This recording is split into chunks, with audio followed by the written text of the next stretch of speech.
Obrigado porque estás aqui para nos guiar nesta palavra, que nós vamos ler agora em Oséias, capítulo de número 13.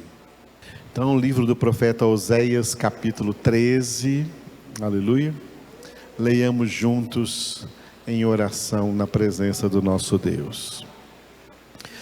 Quando falava a Efraim, havia tremor, foi exaltado em Israel, mas ele se fez culpado no tocante a Baal e morreu. Agora pecam mais e mais, e da sua prata fazem imagens de fundição, ídolos segundo o seu conceito, todos obra de artífices, e dizem: sacrificai a eles. Homens até beijam bezerros. Por isso serão como nuvem de manhã, como orvalho que cedo passa, como palha que se lança da eira, e como fumaça que sai por uma janela. Todavia, eu sou o Senhor teu Deus, desde a terra do Egito. Portanto, não conhecerás outro Deus além de mim, porque não há Salvador senão eu. Eu te conheci no deserto, em terra muito seca.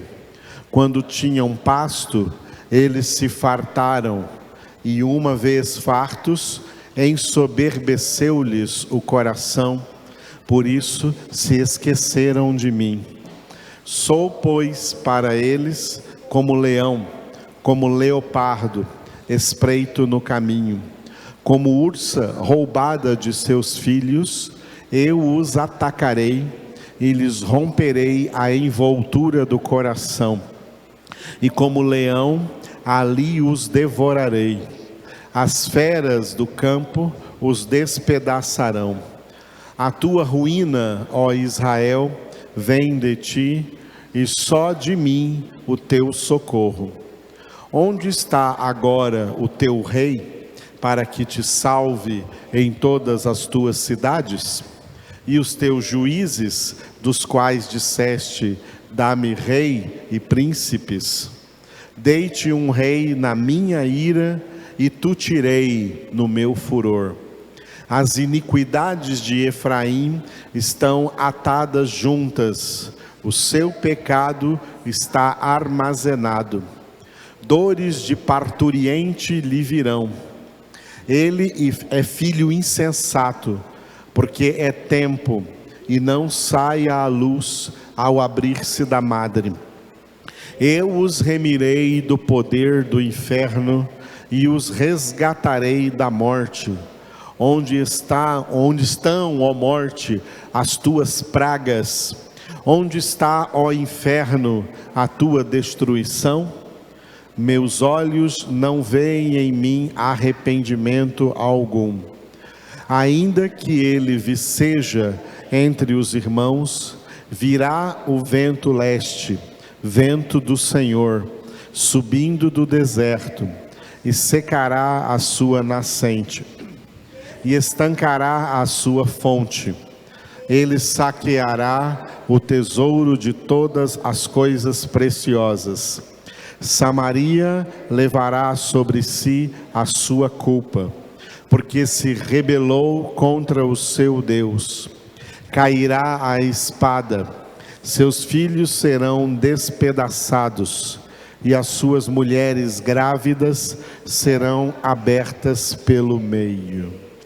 Amados, o tema que nós vamos nessa noite meditar aqui a partir de um versículo deste capítulo 13 de Oséias, é esse que vocês estão vendo aqui, diga: remissão.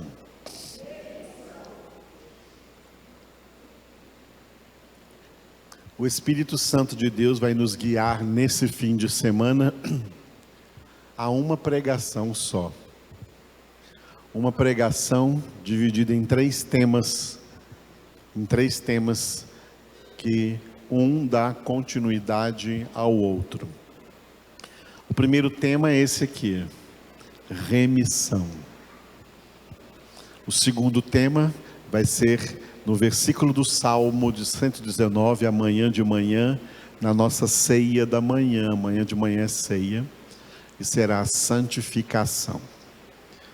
E o terceiro tema dessa pregação será na nossa ceia de amanhã à noite, às 6 da tarde, que será missão.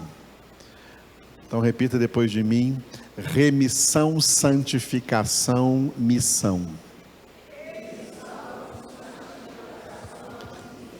A partir desse momento nós começamos essa palavra que vamos terminar amanhã à noite. O primeiro tópico dessa palavra é, diga, remissão. Glória a Deus. Muito bem, o capítulo 13 que nós lemos hoje, penúltimo capítulo do livro do profeta Oséias, ele é o último capítulo da terceira parte. Nós já vimos anteriormente que este livro tem 3 partes principais. Nós já terminamos 2 delas, a primeira e a segunda, e hoje vamos terminar a terceira parte desse livro, que consta dos capítulos 11, 12 e 13. Fica faltando o capítulo 14, porque o capítulo 14 é a conclusão do livro do profeta Oséias, no capítulo 14, que pela graça de Deus veremos no próximo sábado.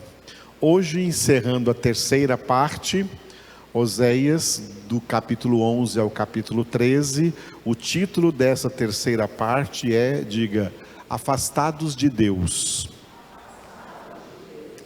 O profeta Oséias, que profetizou na mesma época do profeta Isaías, ambos foram instrumentos de Deus para levar a Israel a notícia de que Deus estava decepcionado com esse povo. Depois do Senhor ter feito tanto por eles, eles preferiram se afastar de Deus do que se voltar para o Senhor. Eles preferiram se afastar de Deus. Mas isso não aconteceu por acontecer. Isso aconteceu para trazer para todos nós um ensinamento. Um ensinamento que muita gente hoje não leva em consideração e nem gosta de levar em consideração e nem quer saber. Mas ele é um ensinamento verdadeiro da Escritura Sagrada. O ensinamento é que a maioria das pessoas que fazem parte do que se chama povo de Deus, a maioria delas não vai para o céu. A maioria delas, apesar de tudo que Deus faz ou fez por elas, preferem viver afastados de Deus. Por isso, a palavra de Deus declara que só o remanescente é que será salvo. E nós falamos sobre isso na quarta-feira, aqui, na nossa mensagem de Filipenses, onde nós citamos o remanescente da antiga aliança, que o profeta Isaías, Deus falou através do profeta Isaías, e Paulo reescreveu em Romanos capítulo 9, versículo 27. Apesar do número dos filhos de Israel, lá na antiga aliança, forem numerosos como a areia do mar, esse número todo aí não é salvo não, só o remanescente será salvo. E essa não é uma realidade apenas, infelizmente, para o povo da antiga aliança. Essa também é uma realidade para o povo da nova aliança. O povo da nova aliança não se chama mais Israel. O povo da nova aliança se chama igreja. E nem todo mundo que se diz membro de igreja, igreja de Cristo na terra, vai ser salvo. A mesma coisa.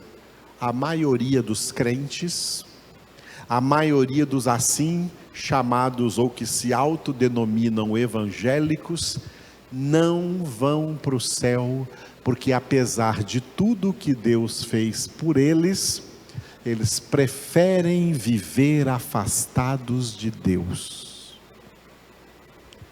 E da mesma forma como aconteceu na antiga aliança, também na nova aliança, só o remanescente será salvo. O remanescente da nova aliança está escrito em Romanos capítulo 11, versículo 5. Assim também agora, no tempo de hoje, sobrevive um remanescente segundo a eleição da graça. Esse remanescente da antiga aliança, do Antigo Testamento, e esse remanescente da nova aliança, eles compõem o povo escolhido, o povo eleito de Deus, que Jesus denominou poucos escolhidos, em Mateus 22, 14. Muitos são chamados, porém, poucos escolhidos, porque os muitos chamados, apesar de tudo que Deus fez por eles, ou faz por eles, eles preferem viver afastados de Deus. Não há salvação para quem vive afastado de Deus. Tem uma chama que queima dentro do coração dos verdadeiros eleitos de Deus. Uma chama que levou até a composição de uma música, de um hino antigo. Mais perto quero estar, meu Deus, de ti. Não é verdade? Diga comigo. Mais perto quero estar, meu Deus, de ti, ainda que seja dor que me una a ti, sempre hei de suplicar, mais perto quero estar, mais perto quero estar, meu Deus, de ti. Essa chama de querer estar mais perto de Deus só arde no coração dos poucos escolhidos. Os muitos chamados não têm esta chama. O fogo deles, a chama deles é um fogo estranho, que arde ainda para o mundo, que arde para os ídolos do mundo, que arde para os prazeres do mundo.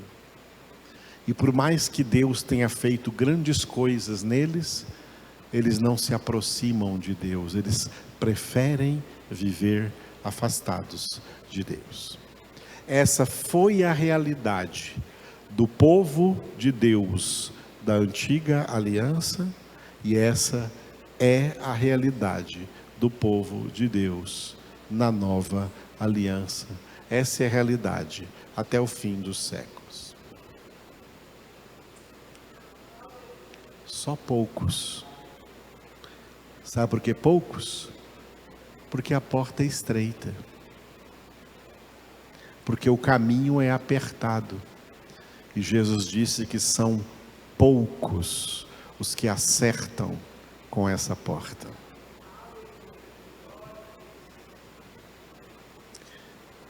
E os que acertam com essa porta e andam por esse caminho são os eleitos de Deus, que tudo o que querem é estar mais perto do Senhor. Aleluia. A realidade então aqui dessa terceira parte de Oséias, do capítulo de 11 a 13 é essa: a maioria do povo está afastada de Deus, mas Deus sempre tem o seu remanescente. Deus sempre tem um resto. Remanescente é uma palavra bonita para resto, um restinho de gente. São os poucos escolhidos. Uma vez, o profeta Elias achou que o único que tinha sobrado era ele, que o único remanescente era ele. Senhor, sobrou somente eu, que te sirvo. Aí Deus falou para ele: não, Elias, não tem só você não. Eu reservei para mim 7.000 que não dobraram os seus joelhos diante de Baal. Traduzindo para os dias de hoje, eu reservei para mim os escolhidos que não se prostram diante do mundo e dos seus ídolos. Os escolhidos de Deus só se prostram diante de Deus, só adoram a Deus. E é por isso que esse capítulo tem um versículo aqui que destoa dos outros versículos, que é o que nós vamos trabalhar hoje, que fala de remissão, porque essa remissão ocorre na vida, exclusivamente na vida dos poucos escolhidos. Muito bem, essa parte de Oséias, nós já vimos, ela está dividida assim, a primeira parte, a primeira partezinha dela vai do capítulo 11 até o capítulo 12, versículo 1, e o título diga Efraim. A segunda parte, capítulo 12, do versículo 2 ao 6, diga Judá. E a última parte, que envolve todo o capítulo 13, mas começa no capítulo 12, versículo 7, e vai até o capítulo 13 completo, que termina no versículo 16, também diga Efraim. Eu já expliquei para vocês que Judá aqui não representa um homem, Judá, o filho de Jacó, tá? Judá aqui é onde estava a linhagem do Messias. Jesus, feito homem, segundo a carne, tem o sangue de Judá, tá? Jacó teve 12 filhos, e só nesse filho, Judá, é que está o sangue de Jesus, a linhagem, a genealogia de Jesus. Judá aqui representa o reino do sul. Quando Israel foi dividido em 2 reinos, o reino do sul ficou sendo o reino de Judá, com 3 tribos: a tribo de Judá, a tribo de Levi e a tribo de Efraim. Desculpe, a tribo de Benjamim, perdão. A tribo de Judá, a tribo de Levi e a tribo de Benjamim.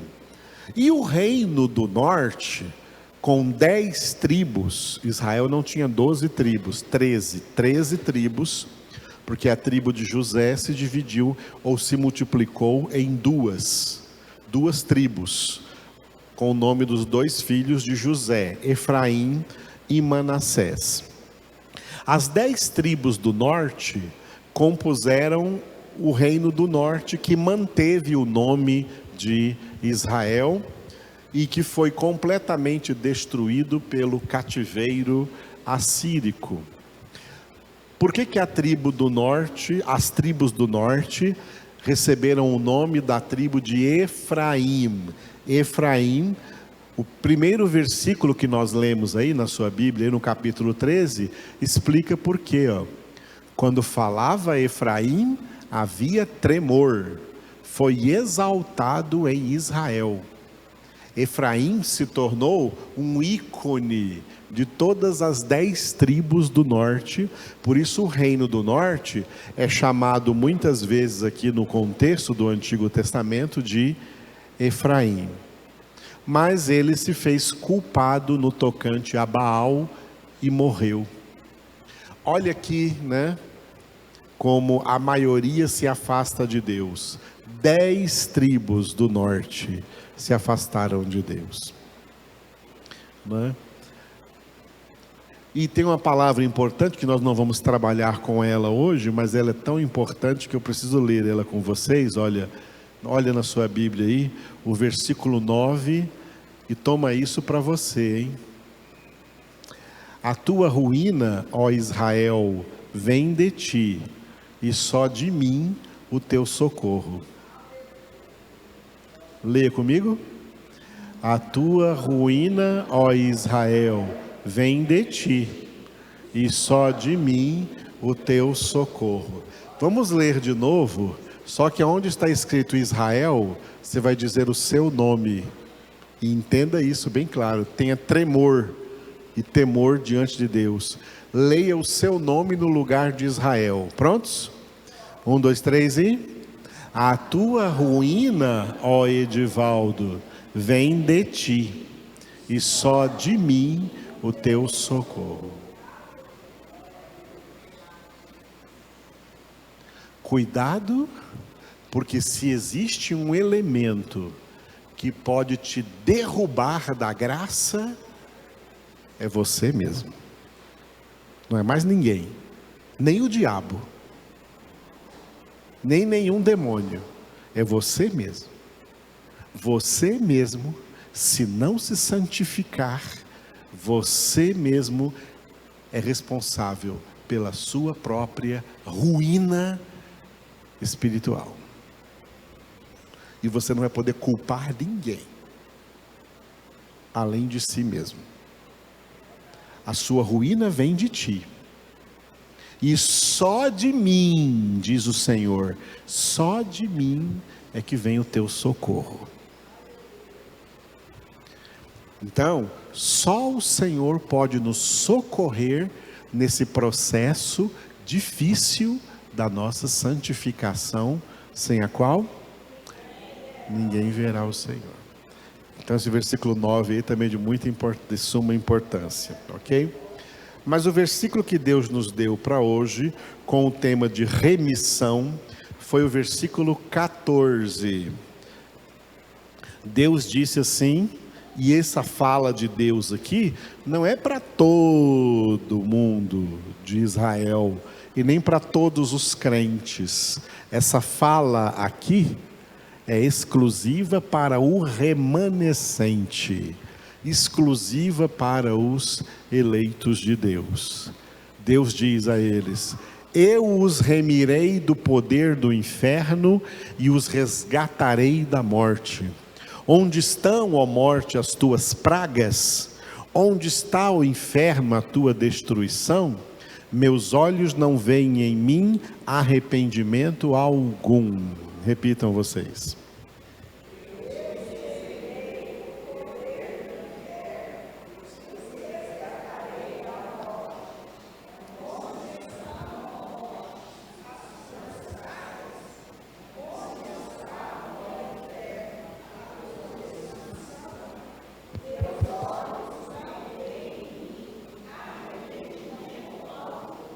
Esse versículo tem duas partes. A primeira parte vai até a segunda e última interrogação que está ali, tá? A parte A do versículo é como um desenvolvimento desse versículo, e o tema principal aqui é salvação. A obra da salvação que Deus planejou desde antes da fundação do mundo em Cristo. Desde antes da fundação do mundo, esta obra da salvação nunca teve o propósito de alcançar todo mundo, mas de alcançar exclusivamente os eleitos de Deus, aqueles, conforme Efésios 1:4, que Deus escolheu em Cristo antes da fundação do mundo, para serem santos e irrepreensíveis diante deles. É a esses que o Senhor diz: eu os remirei do poder do inferno e os resgatarei da morte. E Deus fala com a morte: onde estão, ó morte, as tuas pragas? E Deus fala com o inferno: onde está, o inferno, a tua destruição? Pela obra da salvação, a morte e o inferno não alcançam os eleitos de Deus. E aí Deus conclui o versículo com essa frase surpreendente aí no final, quando ele diz, aqui é Deus falando: meus olhos não veem em mim mesmo, Deus, meus olhos não veem em mim arrependimento algum. O que significa aqui? Tem outra passagem na Escritura que diz que Deus não é homem para que minta, né? Nem filho do homem para que se arrependa. O plano que Deus fez, significa essa última frase, que o plano que Deus fez para a salvação é um plano do qual Ele não se arrepende. É assim que Ele planejou e é assim que o seu plano se realiza, porque nenhum dos planos de Deus pode ser frustrado. Glória a Deus. As pessoas que Deus escolheu salvar, Ele não se arrepende de salvá-las, e Ele também não se arrepende de deixar todas as demais pagarem o preço pelo seu próprio pecado. O salário do pecado é a morte. Esses experimentarão morte, inferno, lago de fogo e de enxofre. Mas os salvos são remidos, tá? Os remidos, aleluia. Exultarão, diz o livro do profeta Isaías, os remidos do Senhor, e a alegria eterna coroará as suas cabeças. São os remidos do Senhor. Quando Deus diz eu os remirei, tá? Eu os remirei, o que significa mesmo essa remissão? Nós lemos, né, quem está anotando aí, anote esse texto que eu cito muito de Colossenses, capítulo 1, versículos 13 e 14. Colossenses 1, 13 e 14. Quando Paulo escreveu assim, que Deus nos libertou do império das trevas e nos transportou para o reino do Filho do seu amor, no qual temos a redenção, a remissão dos pecados. Diga essas duas palavras: redenção, remissão. Glória a Deus. Redenção significa pagar o pagamento de um preço. Redenção significa o pagamento de um preço. Para nos salvar, Jesus pagou um alto preço. Qual foi o preço que Ele pagou? O preço que nós jamais poderíamos pagar. A nossa dívida para com Deus. O nosso pecado nos colocou em dívida eterna para com Deus, uma dívida que nós jamais poderíamos pagar. Jesus veio e com a sua vida pagou em nosso lugar. A sua dívida foi paga. Isso é redenção.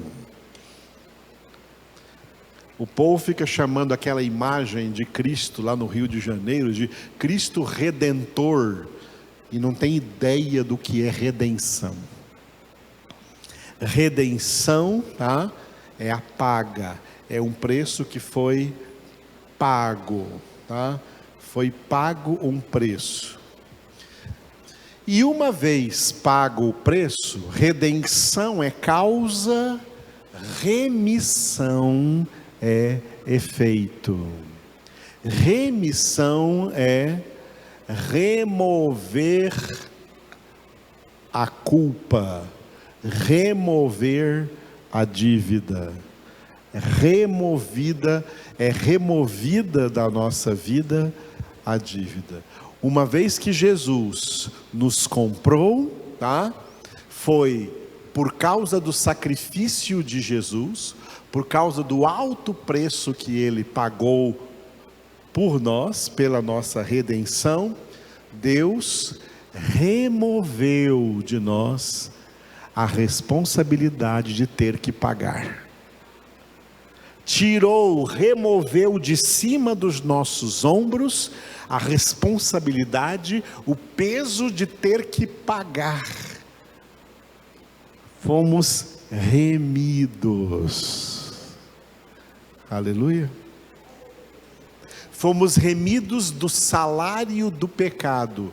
O salário do pecado é a morte. Romanos 6, 23. Fomos remidos do salário do pecado, e por isso o Senhor fala aqui de duas coisas, né? Inferno e morte. Eu os remirei do poder do inferno e os resgatarei da morte. A morte aqui nesse versículo foi escrita na língua hebraica como Sheol. Sheol. O Sheol é um lugar espiritual que existe, de acordo com a palavra de Deus, que é comparado a uma prisão de segurança máxima, que quem está aí não sai daí mais até que chegue o dia do seu julgamento, que é o juízo final, e daí vai ser lançado noutra prisão definitiva, que é o lago de fogo e de enxofre. As almas de todas as pessoas ímpias e não salvas, não remidas, que morrem, elas vão para este lugar, o Sheol. O Sheol é formado, de acordo com a palavra de Jesus, em Lucas capítulo 16, depois estude Lucas 16, de acordo com Lucas 16, o que Jesus disse em Lucas 16, o Sheol, que é o lugar da morte, que é a morte, ou região dos mortos, e na língua grega é o Hades, em hebraico Sheol, em grego Hades. Ele é composto de três compartimentos. Um deles se chama o seio de Abraão. E do outro lado se chama o inferno. É dentro do Sheol que fica o inferno. Quando fala nesse versículo, morte e inferno, a morte é maior, a morte é um lugar mais amplo, e o inferno é um lugar lá dentro da morte. E entre o seio de Abraão e o inferno, tem um grande abismo, que impedia quem estava no inferno de passar para o seio de Abraão, ou de quem estava no seio de Abraão passar para o inferno. O seio de Abraão, o lugar chamado seio de Abraão, recebia as almas dos mortos que morriam em estado de salvação até a primeira vinda de Cristo Jesus. Então, os eleitos do Antigo Testamento, antes da vinda de Jesus, quando eles morriam, assim como o nosso pai na fé, Abraão, eles iam para esse lugar, que apesar de ser nessa segurança máxima, nessa prisão de segurança máxima chamada morte, era um lugar que não tinha sofrimento. Essas almas não sofriam e ficavam ali aguardando para ser tiradas dali quando o Senhor Jesus viesse. Jesus veio e foi morto. E na sua morte, Jesus também entrou nessa prisão, a morte. Mas a morte não pôde retê-lo em seu poder, porque o salário do pecado é a morte, e Jesus não merecia esse salário, porque ele não tinha pecado. E não tendo pecado, Jesus tomou a chave da morte, tomou a autoridade da morte, tá? Para que a morte não tivesse mais domínio, autoridade sobre as almas dos salvos que morressem. E aí Jesus libertou todas as almas que estavam lá no seio de Abraão, incluindo Abraão, Sara, Isaac, Rebeca, Jacó, Raquel, José, Judá, todos os profetas do Antigo Testamento que haviam morrido, as almas de Daniel, Jeremias, Isaías, Oséias, Ruth, e assim por diante, Raabe, Débora, todos os homens e mulheres de Deus da antiga aliança que haviam morrido, as suas almas estavam ali no seio de Abraão, e na sua morte, Jesus os libertou de lá e os levou para o mesmo lugar aonde ele já havia levado o ladrão que morreu do lado dele na cruz, e Jesus disse para ele: hoje mesmo estarás comigo no paraíso. Jesus esvaziou esse compartimento do Sheol, chamado seio de Abraão, e levou as almas dos salvos para o paraíso. Para o paraíso. E a partir então, mas as almas do inferno permaneceram no inferno. E a partir de então, todos os salvos que morrem, eles não vão mais para o Sheol. Os salvos que morrem, os eleitos que morrem, eles vão para o paraíso. E foi por isso que Jesus declarou, veja na sua Bíblia, em Mateus, capítulo de número 16, um dos textos nos quais Jesus declarou que muitos não veriam a morte. Que muitos não veriam a morte. Tem gente que não sabe o que isso significa. Mateus 16, versículo 28. Mateus 16, 28. Jesus dizendo: em verdade vos digo que alguns há dos que aqui se encontram, que de maneira nenhuma passarão pela morte, até que vejam vir o Filho do Homem no seu reino. O que ele quis dizer? Que havia gente ali que não passarão pela morte? Não significa que eles não iam morrer, significa que eles não iam passar pelo Sheol. Ao morrer, as suas almas não iam mais para a morte, não passarão pela morte, vão diretamente para o paraíso. Por isso os primeiros cristãos faziam uma diferença entre a morte dos ímpios e a morte dos salvos. Os ímpios morriam porque iam para a morte, mas os salvos não morriam, os salvos dormiam. Os que dormem em Cristo Jesus, eles vão para o paraíso, os salvos. Glória a Deus. Desde Cristo Jesus, nenhum dos eleitos mais entra no Sheol, e nunca vão entrar no Sheol. Quando morre um eleito, a sua alma é levada ao paraíso de Deus, onde aguardarão a segunda vinda do Senhor Jesus no seu reino, como ele disse aqui.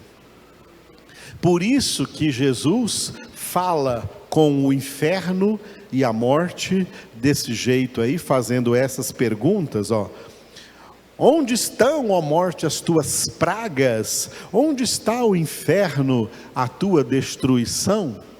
E o apóstolo Paulo, ao falar da ressurreição dos justos, que já começou com a ressurreição de Jesus, em 1 Coríntios capítulo 15, ele cita esse mesmo texto, mesmo que nas nossas Bíblias tem alguma palavrinha diferente, mas é o mesmo texto. 1 Coríntios 15,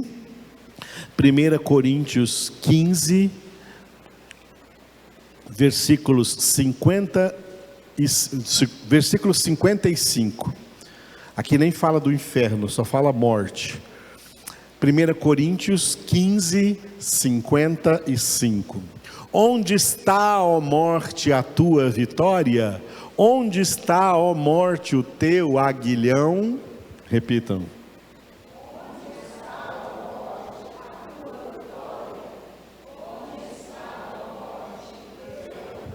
Aleluia!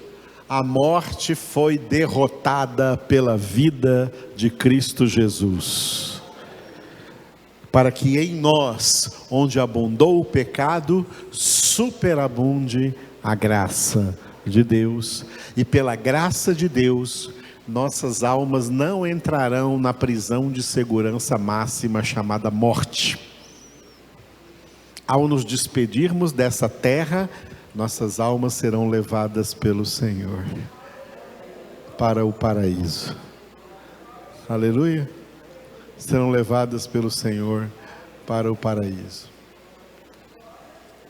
Aleluia!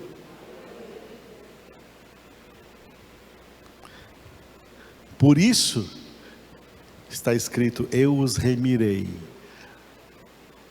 A salvação constitui-se na remissão da nossa culpa. A nossa culpa foi removida. A nossa dívida foi removida. A nossa dívida não pesa mais sobre os nossos ombros. Quando a nossa dívida pesava sobre os nossos ombros, condenação pesava sobre os nossos ombros. Agora, Romanos capítulo 8, versículo 1, nenhuma condenação há para os que estão em Cristo Jesus. Para os que estão em Cristo Jesus não há mais nenhuma condenação, porque eles são remidos. O Senhor já nos remiu. Aleluia. O Senhor já nos remiu, mas ainda não nos aperfeiçoou. O nosso aperfeiçoamento acontece no que nós vamos falar amanhã de manhã. Acontece na nossa santificação. Portanto, repita essa frase depois de mim: fomos remidos para ser santificados. Aleluia. Fomos remidos para ser santificados, porque sem santificação, por isso Jesus condicionou a salvação dos remidos à perseverança em Mateus 24, 13. Aquele que perseverar até o fim, esse será salvo.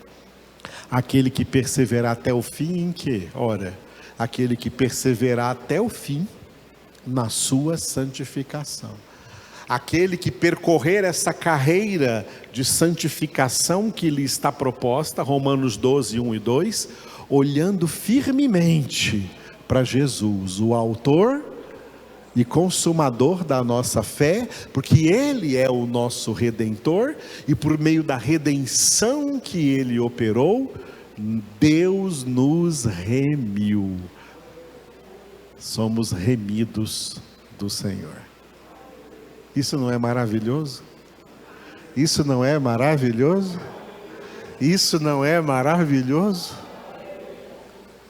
É por isso que não temos que murmurar de nada, temos que dar glória a Deus, louvar a Deus, dar graças a Deus por tudo, e agora em diante aplicar a nossa vida na nossa santificação.